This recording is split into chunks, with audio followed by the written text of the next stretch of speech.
Teman-teman yang diberkati Tuhan, selamat hari Minggu. Dan baik kalau di penghujung hari Minggu ini, saya Romo Koko SCY mengajakmu untuk mendalami bacaan Injil yang luar biasa indah. Yang tadi dalam hari Minggu ini kita dengarkan dari Injil Yesus Kristus menurut Lukas bab 18 ayat 9 sampai 14.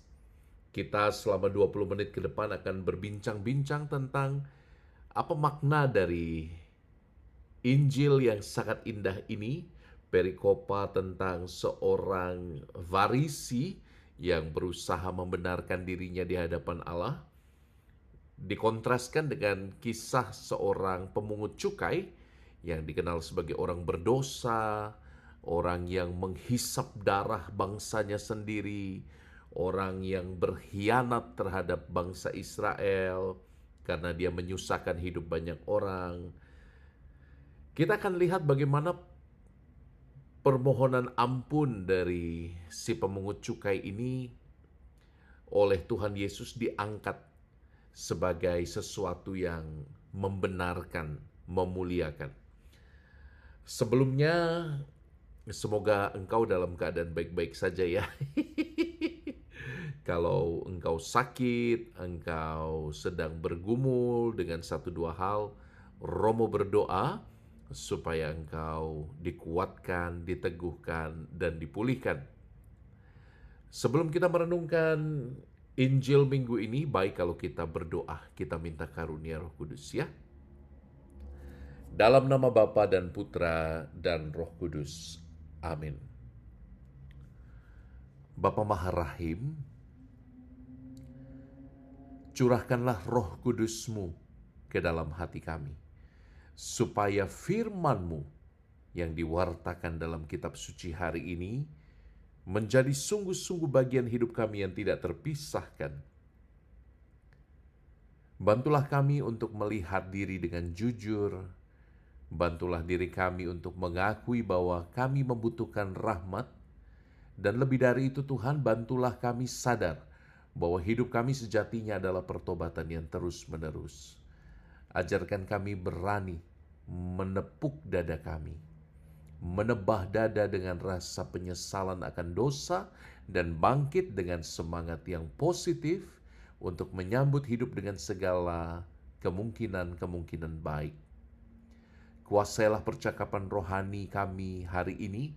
Semoga apa yang telah Engkau mulai baik hari ini Tuhan, Kau selesaikan pula dengan amat sangat baik.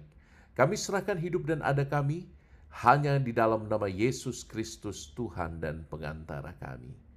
Amin. Dalam nama Bapa dan Putra dan Roh Kudus. Amin.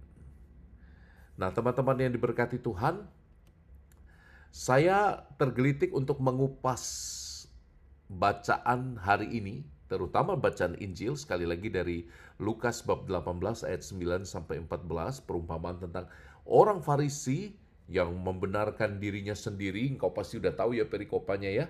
Orang Farisi datang berdoa ke bait Allah, dia pergi dan membanggakan dirinya. Tuhan, aku bersyukur kepadamu, aku bukan orang berdosa, aku memberi perpuluhan, aku memberi yang terbaik untukmu, aku taat pada perintahmu, aku nggak kayak orang Farisi, orang pemungut cukai yang itu Tuhan, aku nggak seperti orang yang berdosa itu. Lalu ada satu lagi orang yang nggak berani menengadah ke langit karena dia sadar bahwa dirinya adalah orang berdosa. Engkau lihat pemungut cukai ini mungkin hidupnya berkelimpahan, berkecukupan, tapi secara sosial dia diasingkan oleh bangsanya sendiri karena dianggap sebagai antek-antek Romawi yang menarik cukai untuk Kaisar Roma. Dia dianggap sebagai orang yang suka berhitung dengan tidak jujur, sehingga dia bahkan untuk melihat ke langit dan berdoa pun dia malu kepada Tuhan. Nah, yang menarik dalam perumpamaan hari ini, teman-teman, ketika si pemungut cukai itu berdoa, Tuhan, kasihanilah aku, orang berdosa ini, berbelas kasihlah, kasihanilah. Itu kata dasar dari bahasa Yunani yang dipakai, hilasteti. Itu ada hubungannya ternyata dengan hilasterion. Hilasterion ini adalah terjemahan Septuaginta dari the seat of mercy. Jadi kalau engkau tahu tabut perjanjian, terjemahan tabut perjanjian ini dalam bahasa Inggris adalah the seat of mercy. Dasarnya kata kerja yang sama, hilasteti. Ini menarik loh. Jadi doa si pemungut cukai tadi yang bahkan mau melihat ke langit aja malu, dia itu seperti mengatakan, Allahku, engkau yang duduk di tahta belas kasihan, berbelas kasihlah atas diriku. Aku orang yang berdosa. Lihat ya. Dia merujuk, kata kasihanilah aku ini merujuk seperti pada Allah yang sedang duduk di tabut perjanjiannya. Karena konteksnya sekali lagi ini pergi ke bait suci untuk berdoa. Dan kita tahu bahwa bait suci adalah tempat di mana tabut perjanjian disimpan. Lihat ya koneksinya ya. Ini nggak sengaja atau sengaja saya nggak tahu ya. Tapi dia memakai kata yang sama. Ketika dia datang ke bait suci, tentu saja ada ritus pembersihan, tentu saja ada ritus kurban. Ketika dia datang ke bait suci, semua ritus-ritus yang lain seperti tidak disebutkan dan dia fokus langsung pada tahta belas kasihan. Bagi saya ini menarik ya hubungan ini ya. Karena kalau kita melihat ya teman-teman ya,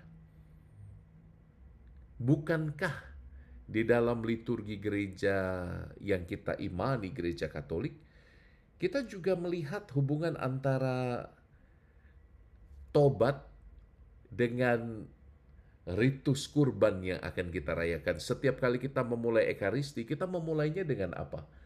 Kita memulainya dengan liturgi tobat, ritus tobat. Tuhan kasihanilah kami, Kristus kasihanilah kami, Tuhan kasihanilah kami. Dan ini seolah mengulang kembali apa yang dilakukan oleh si pemungut cukai itu. Kita sebelum pergi menghadap Tuhan yang Maha Suci, kita melihat dalam kesadaran diri kita apa yang buruk, apa yang lemah, apa yang lalai dari kita. Dan justru ini bukan untuk mengecilkan kita, manusia, ini justru membuka kesempatan bagi kita untuk bergeser dari ritus, kita mengalami belas kasih Tuhan. Kita mengalami dalam ritus kepastian tentang Allah yang mengasihi dan mengampuni dosa kita. Soalnya banyak denominasi Kristiani non-Katolik yang mengatakan bahwa nggak perlu kok kita itu mengaku dosa, nggak perlu kok kita itu kita itu mengakukan dosa di dalam ritus. Karena ritus itu kan kebersamaan, sementara kalau kamu mau ngaku dosa cukup kamu di balik kamar, tutup pintu, dan kamu minta ampun aja langsung pada Bapamu. Ingat ya, setiap dosa itu selalu punya efek sosial. Tidak ada dosa yang berlaku akibatnya privat saja. Tidak. Selalu punya dimensi sosial. Sebagaimana keselamatan selalu punya dimensi sosial, dosa juga punya efek sosial. Tidak pernah ada satu dosa pun yang tidak berpengaruh pada yang lain. Seprivat apapun. Bahkan ketika kamu berpikir bahwa, kan nggak apa-apa berpikir buruk tentang orang lain, itu kan nggak dosa, gitu ya. Kan itu hanya di dalam pikiranku, Romo. Hati-hati loh. Ketika engkau sedang berpikir buruk tentang orang lain, kamu akan bisa melihat bagaimana dimensi sosialnya itu berdampak. Nanti kalau kamu berhadapan dengan orang yang kamu sudah pandang buruk itu, kata-katamu pun nanti tidak sadar akan buruk. Atau minimal kamu akan pasang topeng pura-pura baik di hadapan dia. Tetapi ya di dalam hatimu kamu menyimpan sesuatu yang lain. Nah, teman-teman yang diberkati Tuhan, tidak ada satupun dosa yang tidak punya akibat sosial. Ini loh, Romo ingin menegaskan ini, teman-teman. Dan tentu saja itu sebabnya. Salah satu alasan mengapa kita perlu memohon ampun kepada Allah di dalam ritus, dalam kebersamaan dengan umat yang lain, di dalam gereja sebagai tubuh Kristus, kita memohon, aku mengakui dosa-dosaku dan mohon ampun pada Allah. Saya mengaku kepada Allah yang Maha Kuasa dan kepada saudara sekalian. Ingat kan bahwa aku berdosa. Kenapa itu penting? Karena rupa-rupanya di dalam ritus kita masuk dalam misteri Allah yang berbelas kasih. Dalam kebersamaan ketika kita minta ampun kepada Tuhan, kita benar-benar merasakan daya dosa yang merusak tubuh Kristus itu juga dipulihkan sekaligus dalam rahmat yang bekerja di dalam tubuh Kristus, yaitu gereja. Ini mungkin bedanya gereja Katolik dengan denominasi lain ya. Saya tidak mengatakan bahwa denominasi lain itu buruk, tapi engkau bisa lihat ya elemen yang sangat khusus dan menarik dalam gereja Katolik. Rupa-rupanya, ya ini berangkat sekali lagi ya, entah sengaja entah tidak sengaja, tapi terjemahan yang menarik dari kata yang dipakai si pemungut cukai itu, hilasteti, berbelas kasihlah. Itu ternyata akar katanya sekali lagi berkaitan dengan hilasterion, takhta belas kasih Tuhan, seat of mercy, alias tabut perjanjian. Jadi ada kaitan ya antara ritus pengampunan dosa yang dilakukan sebagai satu tubuh Kristus, satu jemaat Kristus, dengan juga pemulihan, penyembuhan, pengampunan yang diberikan melalui tubuh Kristus. Dari ritus kita melihat masuk ke dalam hati Allah yang berbelas kasih. Ini sih dalam banget maknanya hari ini. Dan yang menarik adalah ya, ternyata ketika digambarkan si pemungut cukai itu menepuk dadanya, memukul dadanya, kata kerja yang dipakai, etipten, bahasa Yunani ya, kata kerja yang dipakai itu sebetulnya bentuk dia terus-menerus memukul dadanya. Artinya apa? Penyesalan itu tidak hanya satu kali tepuk. Duk, aku menyesal. Nah, dalam ritus saya mengaku, ritus tobat di liturgi Ekaristi, kita kan melihat ya, dalam liturgi pembuka itu ya, kita melihat kita setidaknya 3 kali menepuk. Aku berdosa, aku sungguh berdosa. Mea culpa, mea maxima culpa, bahasa Latinnya. Itu bukan hanya sekedar lambang 3 kali tanpa arti. Itu melambangkan apa yang sedang kita dengar dalam Injil pekan ini. Yaitu apa? Melambangkan pertobatan yang terus-menerus. Si pemungut cukai terus memukul dadanya. Nah, detail aspek ini menegaskan penyesalan yang sifatnya tidak hanya sesaat, melainkan sikap tobat yang menetap. Dia datang dengan hati yang hancur lebur. Dia datang dengan insecuritiesnya. Si pemungut cukai tahu bahwa dia bukan orang yang disenangi banyak orang. Dia ditolak secara sosial. Kepada Allah pun insecurity itu masih mengganjal di hatinya.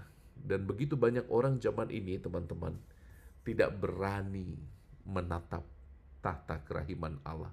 karena dia takut akan dihakimi, karena dia takut akan dikatakan, "Hei, engkau dasar anak yang hilang." Dia takut untuk menerima penolakan-penolakan lagi. Bila Allah menolakku, siapa lagi yang dapat kuharapkan? Begitu pikir banyak orang. Tapi sejatinya, teman-teman, sejatinya apa yang disabdakan Tuhan Yesus itu sangat menyentuh. Ternyata doa orang Farisi nggak diterima karena dia begitu self-centered. Aku berjasa, aku luar biasa, aku buat baik ini dan itu, aku memberi perpuluhan kepada bait suci, aku tidak seperti mereka. Mengapa si Farisi itu tidak dibenarkan oleh Tuhan? Karena seolah-olah dia sedang berdoa dengan dirinya sendiri. Dia berdoa bukan kepada Allah, tetapi dia berdoa kepada dirinya sendiri. Doa yang berpusat pada ego. Dan itu tidak dibenarkan oleh Tuhan. Betapa sering, come on, kita berdoa, tapi pusatnya adalah ego kita. Banyak nih yang kayak gini. Betapa sering kita berdoa, tapi hidup kita sendiri tidak menunjukkan transformasi yang membuat kita semakin serupa dengan Kristus. Artinya betapa sering kita berdoa tapi kita nggak bertobat dalam kelakuan, pikiran, perkataan, dan perbuatan. Betapa sering kita bibirnya memuji Tuhan, tapi kelakuan kita sama sekali tidak menunjukkan bahwa Roh Kudus itu hidup dalam diri kita. Mungkin itu adalah pengertian orang yang berdoa kepada dirinya sendiri. Sekali lagi ya teman-teman ya, kata kunci dari kerendahan hati yang ditampakkan oleh si pemungut cukai tadi, itu kaitannya selalu dengan pertobatan. Dan dia dibenarkan oleh Tuhan karena itu. Sementara si Farisi, orang Farisi, dia tahu hukum, dia tahu aturan-aturan main keagamaan, dia tahu undang-undangnya. Tapi dia nggak dibenarkan. Romo jadi teringat pada diriku sendiri ya. Saya mungkin Romo, tahu banyak hal, tapi amit-amit cabang bayi kadang-kadang kata-kataku menyakitkan.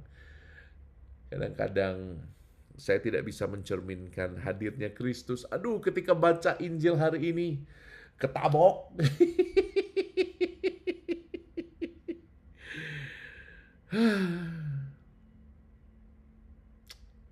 Rendahkan dirimu, yuk. Secara dewasa, lihat kembali bagian mana yang kamu butuh rahmat dalam hidupmu. Tiap orang biasanya diikat dengan satu kelekatan tertentu. Tiap orang biasanya diikat dengan satu dosa tertentu yang spesifik sering mengganggu dia. Kelekatan untuk memiliki adalah salah satu godaan saya. Dan itu sangat dominan. Saya tidak berani melepas, saya tidak berani seringkali untuk memberi, terutama barang-barang. Contohnya, saya sering berpikir, oh nanti ini dipakai dong, simpenlah. Oh nanti ini akan digunakan kok suatu hari nanti. Disimpenlah, tahu-tahu kamar saya jadi gudang. Padahal sebetulnya ada barang-barang yang tidak saya butuhkan dan saudara saya lebih membutuhkan, tapi saya gagal memberikannya kepada saudara-saudara saya, kepada konfrater saya. Kadang-kadang ya, teman-teman, antara doa yang panjang-panjang dengan kenyataan diri, di tengah-tengahnya itu ada rasa malu. Mestinya doa itu mentransformasi batin secara konkret. Melepaskan kelekatan-kelekatan kita secara nyata. Coba temukan. Ada yang mungkin kelekatannya adalah keinginan untuk diakui, dipuji. Dia ingin terus dipuji. Mungkin juga ada dari kalian yang kelekatannya itu nafsu seksual, intimacy, lewat kenikmatan-kenikmatan seksual yang tidak sehat. Mungkin juga ada yang kelekatannya itu pada dendam. Oh, dendam itu bisa jadi kelekatan yang luar biasa. Betapa banyak orang gagal move on karena dendam. Mungkin ada yang kelekatannya adalah harta benda. Mungkin ada yang kelekatannya ambisi-ambisi yang tidak sehat. Dengan segala cara, bahkan dengan menyakiti orang lain, dengan membinasakan sesama. Yang penting mimpiku tercapai, Romo. Hati-hati dengan itu. Nah, tiap orang biasanya punya struktur kelekatan masing-masing. Ini saat yang baik. Pekan ini saat yang baik untuk mengatakan kepada Tuhan, di dalam jemaat, bersama-sama dengan yang lain, Anda kembali benar-benar mengakui, aku berdosa. Aku berdosa. Aku sungguh berdosa. Bersama satu jemaat tubuh Kristus yang lain, Anda sadar bahwa kita pendosa-pendosa yang dikasihi luar biasa tidak berjalan sendirian. Ada begitu banyak dukungan. Dan ini sebabnya pergi ke gereja tiap minggu itu penting. Supaya tiap minggu Anda disegarkan kembali. Disegarkan oleh apa? Oleh ingatan bahwa kita mungkin tidak sempurna dari Senin sampai Sabtu. Tapi di hari Minggu setidaknya saya bisa mengatakan dalam waktu 1 jam misa itu. Saya bisa mengatakan kepada Tuhan, yes Lord, I need you.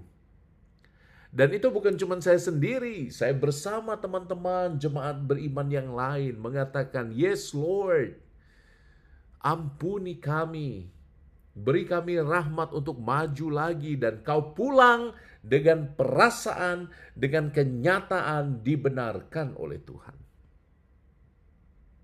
Amin. Amin. Romo ikut Yesus kan gak harus ke gereja. Iya, tapi bagaimana mungkin kamu bisa yakin pasti bahwa rahmatnya membenarkan dirimu kalau kamu tidak menghidupinya dalam jemaat? Romo, gereja kan berdosa, kumpulan orang-orang berdosa. Gereja itu kumpulan orang-orang berdosa. Tapi sejak kapan dosa-dosa yang berat itu kalau sudah diakui, lalu bisa menghalangi rahmat Allah? Allah itu hanya butuh kamu mengatakan, yes Lord, forgive me, forgive us as one body of Christ. Dan yang lain akan diselesaikan oleh rahmat Tuhan. Teman-teman yang terkasih, semoga sama-sama kita berdoa. Tuhan, kasihanilah aku orang berdosa ini. Semoga rahmat belas kasih Allah tercurah di dalam diri Anda, terutama Anda yang sedang mendengarkan renungan ini. Semoga rahmat belas kasih Allah meneguhkan Anda untuk melawan kelekatan-kelekatan Anda bersama rahmat Tuhan. Dan semoga tahta belas kasih Allah dibukakan bagimu, supaya engkau dalam pergumulan keseharian merasakan Allah hadir, meneguhkan dan menguatkanmu dengan berkat Allah yang Maha Kuasa, Bapa dan Putra dan Roh Kudus. Amin. Ayo rendah hati, ayo bertobat terus-menerus, dan terus-menerus minta rahmat Tuhan untuk hidup baik sebagai satu tubuh Kristus bersama teman-teman beriman yang lain. Saya Romo Koko, saya bahagia untukmu, selamat malam, dan jangan lupa subscribe dan like dan bagikan video ini kepada lebih banyak orang. Kita jumpa pada waktu yang lain. Ciao.